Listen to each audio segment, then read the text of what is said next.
Namaste everyone. Welcome to second PUC physics class. We were studying about diodes and their applications, that is rectifiers. We studied it. Namaste everyone. Welcome to the class. Hope you are doing well. So we studied about diodes, their application, very important application, that is rectifier. In that we have studied two types of rectifiers. One is half wave rectifier, another is full wave rectifier, and we studied the circuit diagram and the waveforms. Very important part, and circuit diagram should be very proper. Any change in the connection will not give you any mark. So wave diagram also, so side by side you should get input, output and everything. So that is a very important part. Full wave rectifier, the difference between half wave and full wave rectifiers. Half wave rectifiers, they use a single diode and they give the output only during one half cycle of AC.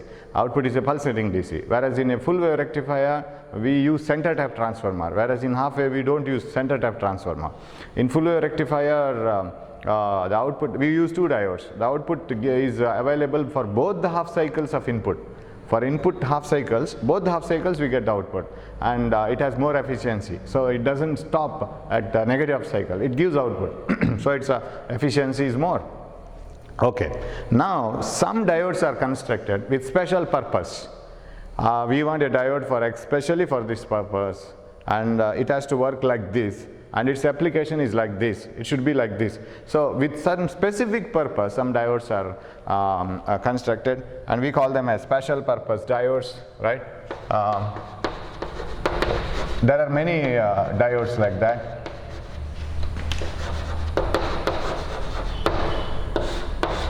One is Zener diode. Zener, name of the scientist, Zener diode. Zener diode is a special purpose diode. What is the purpose of constructing Zener diode? How do we construct it as compared to the ordinary PN junction diode which are used for rectifiers? What is the special application of Zener diode? Zener diode is constructed with the very high doping. You take the PN junction, as if you construct a diode, you do the Zener diode also, but it is heavily doped. What do you mean by heavily doped? More number of charge carriers are doped, more number of donor and acceptor impurities are doped on either sides. In P side we have many trivalent impurities, much more than what we do in ordinary PN junction diode. So Zener diode is a heavily doped PN junction diode. It is a heavily doped diode. Okay, so it contains PN junction like this, ordinary PN junction. So like this, and this is P side, N side, and this is heavily doped, contains many holes. So heavily doped. We don't follow the same procedure that we have in ordinary PN junction diode. Many number of donor impurities, trivalent impurities are doped here. Similarly, pentavalent impurities, it is heavily doped. So we use that word. It is a heavily doped PN junction. Heavily doped PN junction, and that is Zener. Now what is the purpose of using this heavily doped PN junction? Again, here the diffusion process starts. As soon as the diode junction is formed, one side is doped with the pentavalent, another side is doped with the trivalent.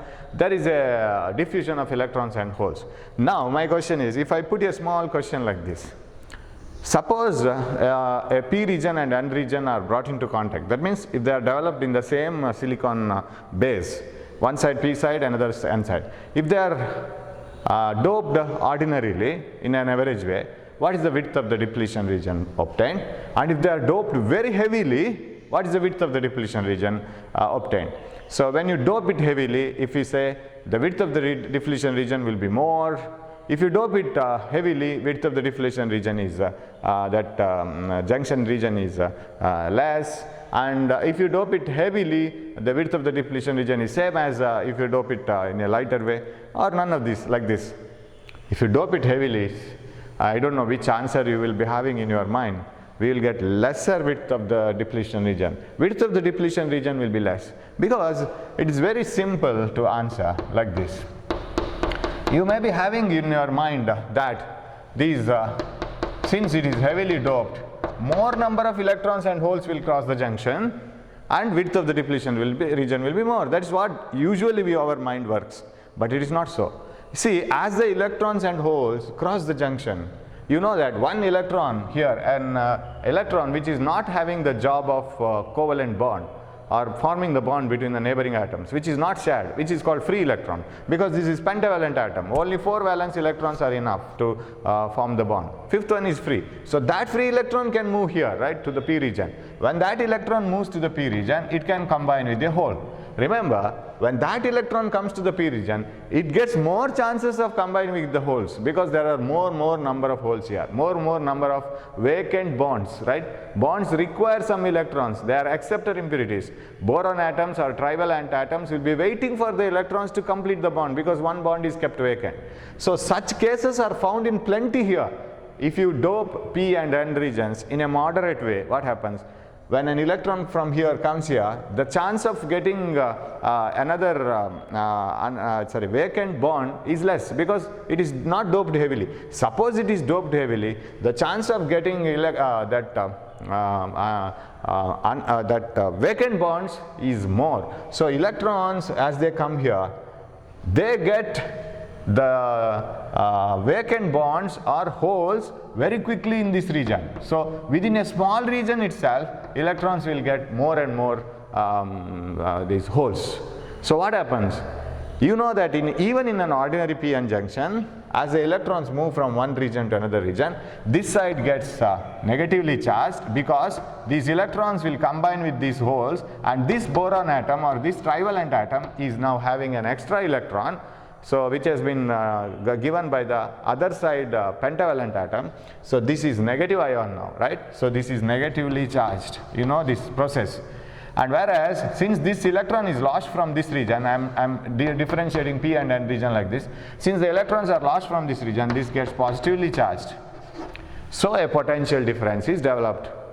Now as the potential difference, and you know how will be that barrier potential, this will be plus, this will be minus and this will be plus, because electrons have gone here, this is negatively charged and this has lost electrons, this is positively charged. So there is a barrier potential developed, and remember, this barrier potential developed will avoid the further migration of electrons and holes, because this negative charge developed here, developed in this region, will start opposing the arrival of these electrons, and this positive charge developed here will oppose the arrival of the holes to this region.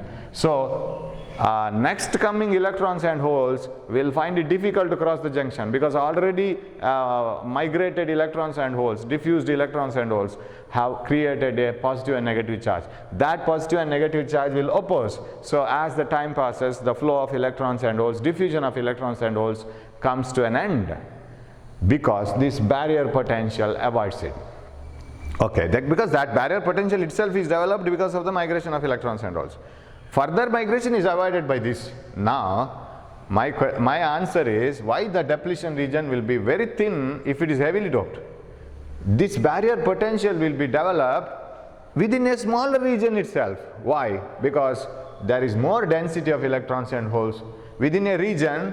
If you mark a region here, since you have doped very heavily, within a region you get many holes, many electrons in this region. So electrons, by the time they meet here, by the time they come to the p region, they will get holes immediately, because it is densely, heavily doped. So they get holes immediately. So within a smaller region itself, that barrier potential will be developed. Since the concentration is more, doping concentration is more, within a smaller region itself, electrons and holes will develop, or the development of ions occur. So within a smaller region itself, the required barrier potential will be developed. So width of the depletion region will be small. So when within a smaller region the barrier potential is developed, flow of electrons and holes stops. I think you have followed it, right? It is not the width of the depletion region increasing, it is decreasing. So in a heavily doped p-n junction, example Zener diode, width of the depletion region is smaller, In an average dope, the ordinary p-n junction, width of the depletion region will be more, because in order to develop the same barrier potential which avoids the further migration of electrons and holes, in order to develop that region, electrons have to migrate to a larger distance from the junction, because concentration of the holes and electrons is less. So they will have to travel a more distance here, so that you will get the same potential difference, same voltage which avoids the migration.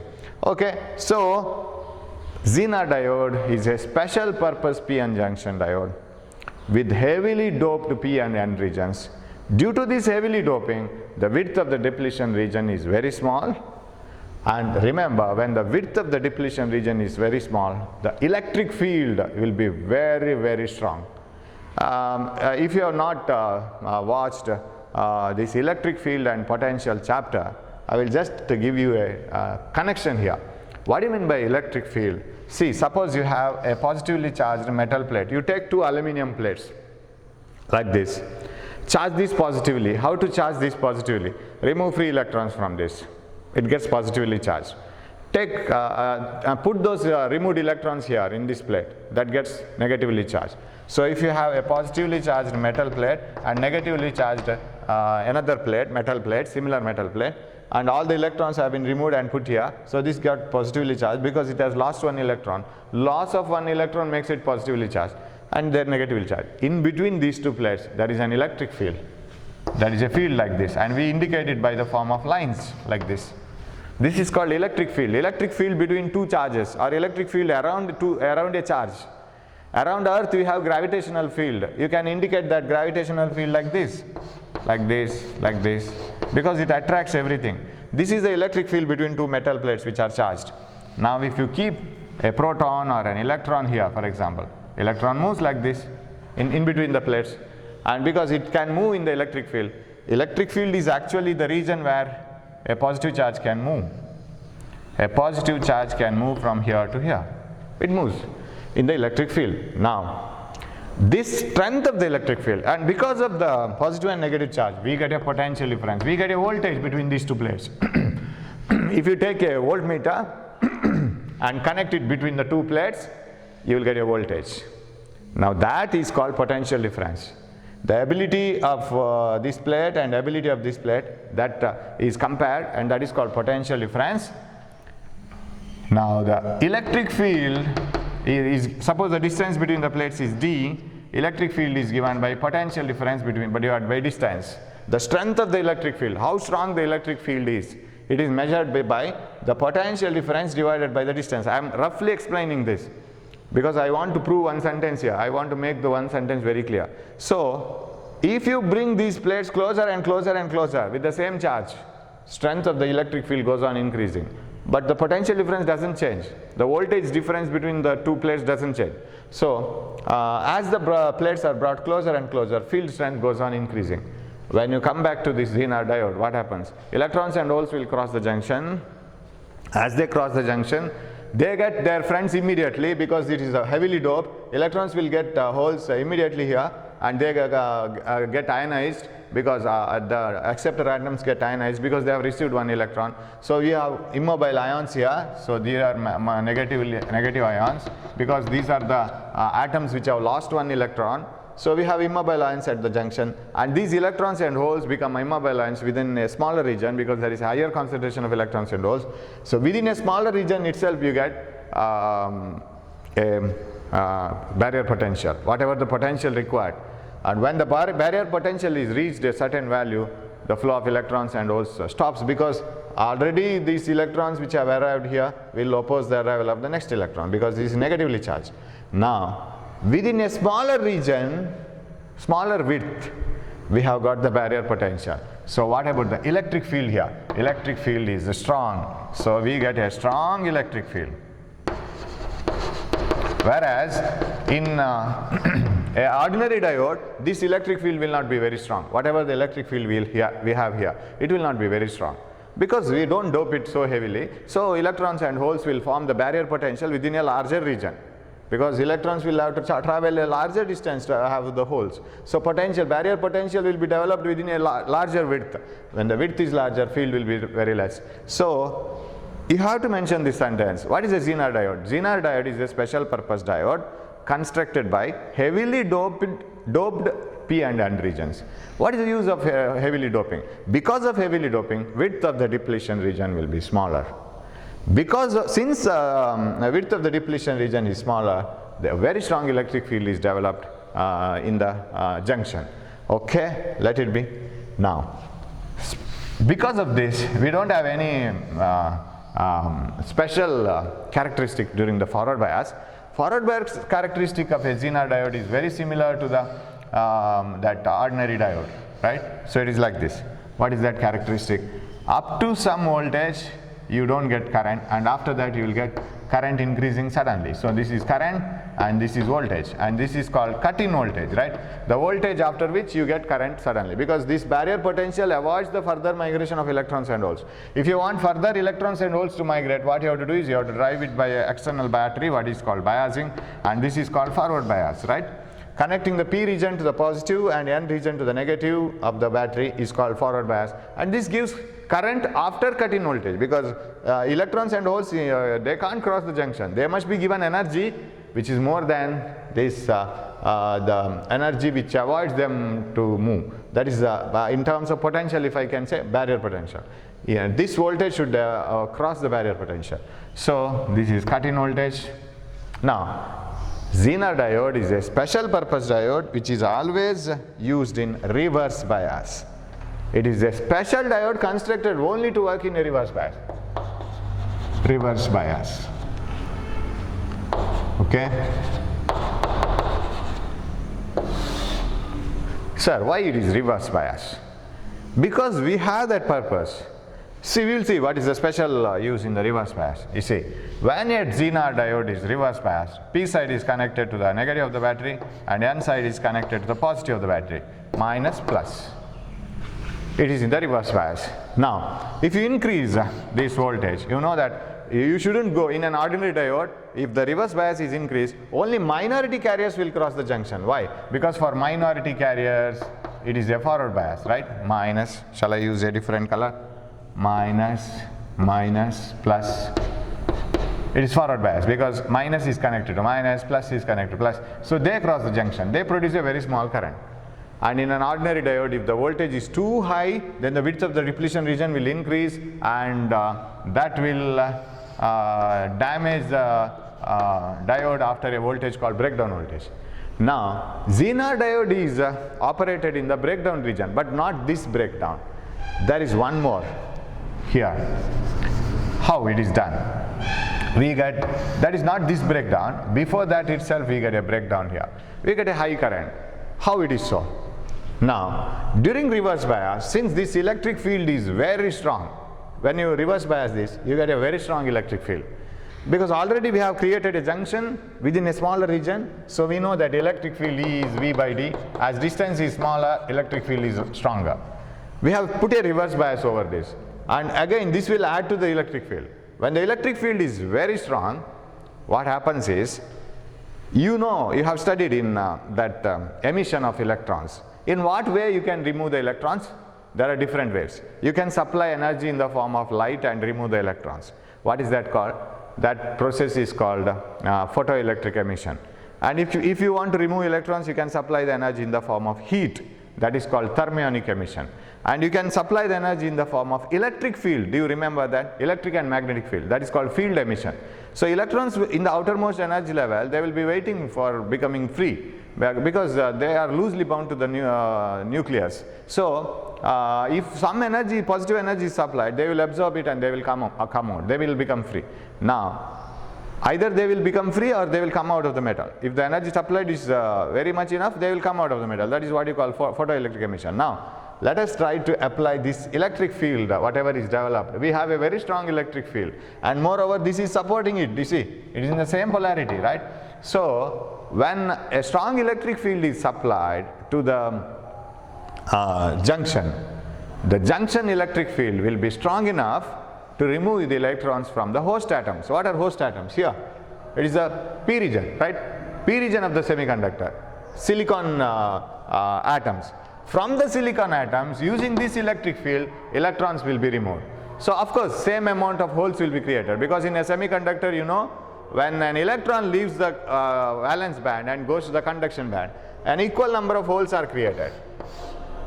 So here we have valence band, and with a very small energy gap you have a conduction band. When the electrons move from valence band to conduction band, a hole is created here and a free electron is created here. And that creation of electrons and holes in the host atom, we use that word host atom. Host atom means this itself, silicon. So from the host atom, that electric field can remove electrons from the host atoms. Say for example, from this p side silicon atoms, which are not doped now, there are some silicon atoms, right? There are plenty of silicon atoms along with doped atoms. The number of doped atoms will be less. Okay, here, so we have plenty of silicon atoms. From the silicon atoms, this electric field developed can remove electrons. So when those electrons are removed, equal number of holes and electrons will be created, and those electrons and holes can cross the junction now. So we have plenty of charge carriers, and those charge carriers can flow. Of course, electrons can flow from here to here, and holes can move from here to here. Otherwise, we will have only current due to minority carriers, isn't it? Other than that, we don't have much current. But in a reverse biased Zener diode, since the electric field developed at the junction is very strong, due to the heavily doping characteristic, we have a strong electric field in the reverse bias. That electric field removes electrons and it generates electrons and holes in the atoms, and in the atoms, outermost electrons, valence electrons will absorb the energy and they will become free, and energy from the electric field, and they will become free, and those electrons and holes along with the minority carriers, they cross the junction and increase the current. So up to certain voltage we don't have much current. That is only because of minority carriers. But when the electric field is strong enough to remove the charges and produce electron hole pairs in plenty of numbers, the current starts increasing. After that, the current starts increasing, and after that, you see, whatever, and this voltage at which the current increases sharply, that is called Zener breakdown. This is not a breakdown where atoms will break up and bonds will be permanently broken, and electrons and holes will move randomly. It is not so, as if we have the breakdown in a p-n junction. This is a repairable one, because if you stop supplying such a high electric field, what happens is these electrons can come back. This is a reversible process. This is not a damaging process. So Zener breakdown is a safe breakdown. It is not like that ordinary junction diode breakdown. It is once you go to that breakdown in ordinary diode, it is completely spoiled. Okay, so this so once the electric field is strong enough in the reverse bias, it is strong enough to remove electrons from the silicon atoms or whatever the semiconductor you have used, electron hole pairs will be created. They cross the junction along with the minority carriers, so you will have a drift current, and that will be larger compared to the ordinary current here. So current is here, reverse bias current. So this is reverse bias voltage, reverse bias current. Current increases sharply. But here you see one special idea or special characteristic. Whatever be the voltage, or whatever be the current increase, see, what is the voltage for this current Zener breakdown? So say this is some breakdown voltage is some, say, 4 volt. For 4 volt, for this current, voltage is 4 volt. For this current, voltage is 4 volt.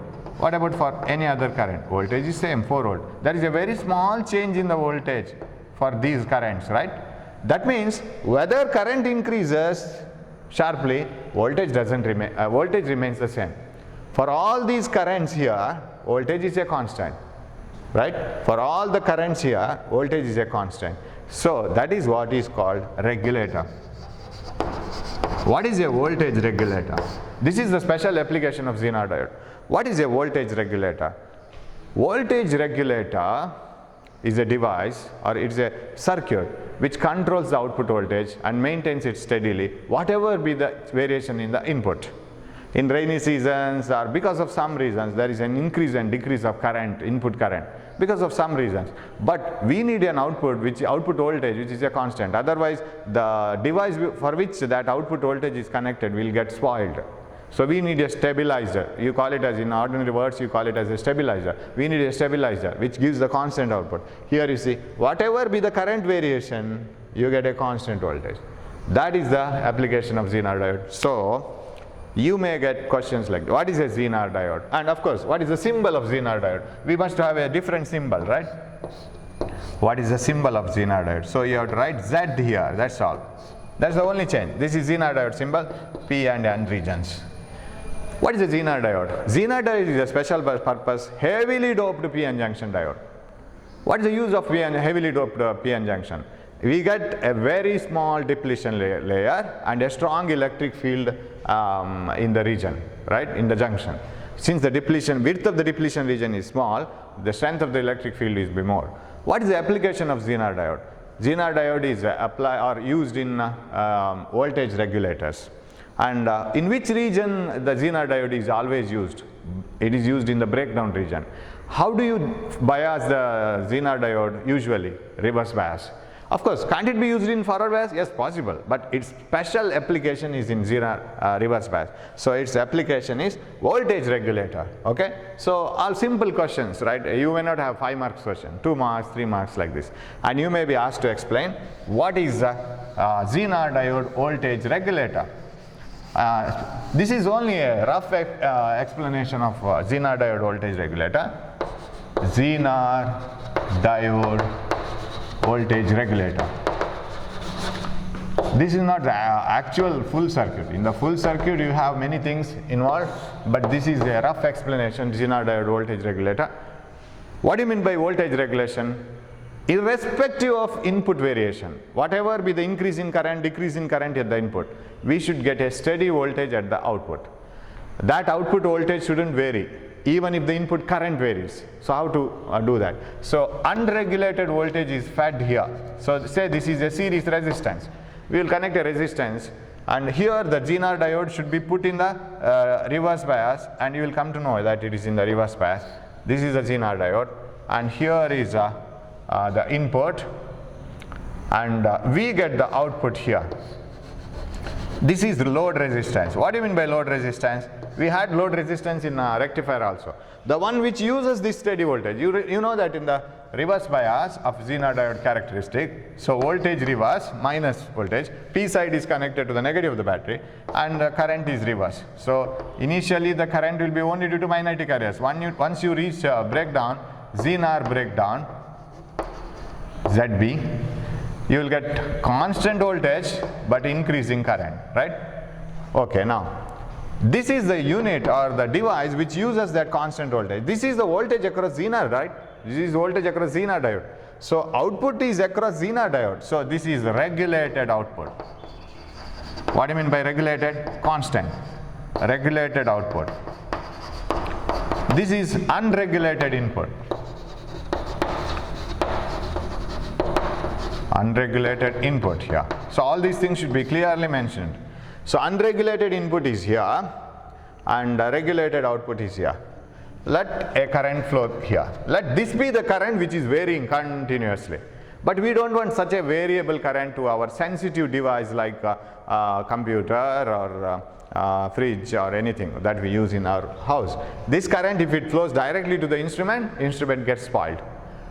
So let the current flow through the resistor. Suppose this input current increases by some reason. Suddenly the input current increases. Now what happens? When the input current increases, voltage across RS increases. Because you know that voltage, Ohm's law, V equal to IR. Right? V equal to IR. That is simple Ohm's law. So when V is equal to IR, voltage across this increases. But same current flows to the Zener diode also. But what about across the Zener diode? See, we have taken output across the Zener diode. This is fridge, this is computer, this is a sensitive instrument which is connected to the Zener diode. Even if the current increases from this value to this value, voltage almost remains the same, right? There is a very small change in the voltage value. Voltage almost remains the same. So as the current increases from here to here or here to here, voltage remains the same. Voltage across the Zener remains the same. So when the input current increases, the voltage across RS increases, the increased current flows through the Zener, but output across the Zener remains the same. If the input current decreases, suppose suddenly the current falls, When the input current, that is called surge current. Sometimes the current sudden increase, it is called surge current. If the input current falls now, if it falls, voltage across RS decreases, but same current flows through this Zener diode also. But across the Zener, voltage remains the same. And because even if the current decreases, voltage is same. Even for this current, voltage is same as this current. So this is a rough sketch of Zener regulator. So you may be asked to draw the, you may be asked a 3-mark question. What is the special application of Zener diode? Explain it using a circuit diagram. Zener diode is always used in reverse bias. It is specially designed to work as a voltage regulator. It is operated in the reverse bias because in the reverse bias, once the Zener breakdown is reached, the electric field will create, electric field in the junction will create more electron hole pairs because strong electric field can remove electrons from the silicon atoms, and those electrons, when they are removed, electron hole pairs will be created. They are free electrons and holes. They can cross the junction along with the, these minority atoms, so the current increases. But this happens only at Zener breakdown. The Zener breakdown voltage doesn't change, but current changes. Right. So if, this is the Zener diode voltage regulator circuit. If the input current increases, then the current through the resistor increases. That increases the voltage across the resistor. But when the same current flows through the Zener, voltage across the Zener doesn't change. So we get a regulated output. If the input current falls, voltage across the RS falls, but voltage across Zener remains the same and keeping the output voltage constant. That is the Zener diode voltage regulator. So very important part, and either you may be asked for 1 mark, write one application of Zener diode, write the symbol of Zener diode, right? And once it is asked, simply a circle it is given in the question paper, theory exam question paper, fill it with the required component. That's what they have asked. You have to draw the same circuit and fill this with the required component. But take care that when the current comes like this, it should be in the reverse bias. So it should be like this, diode symbol, like this. This is the Zener diode. So very simple diode. We will come with another diode in the next class. So thanks for watching class, and we have optoelectronic devices like LED and solar cell and 3 diodes coming together. That we will finish in the next class. Thanks for watching my class. Thank you. We will meet in the next class.